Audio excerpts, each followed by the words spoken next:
সবাইকে নমস্কার এবং আদাব।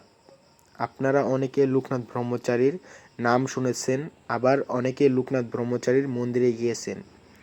কোনো ধর্মের লোক যাওয়া নিষেধ নেই, সব ধর্মের লোক মন্দিরে প্রবেশ করতে পারে। কিন্তু আমার কথা হচ্ছে, আমরা কি এই মন্দিরে পূর্ণ কাজ করতে যাই নাকি পাপ কাজ করতে যাই?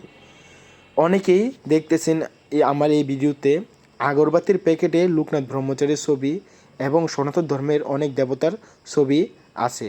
সবাই আগরবাতি জ্বালানোর পর খালি প্যাকেটটা সবাই আমরা ফেলে দিচ্ছি।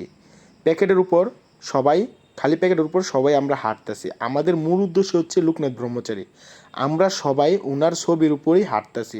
আশা করি এই ভিডিওটা সবাই শেয়ার করবেন, যেন এই কোম্পানিরগুলো নজরে আসে এবং কোনো ধর্মের দেবদেবতা বা অন্য ধর্মেরও কোনো ধর্মীয় ছবি যেন না দেওয়া হয়।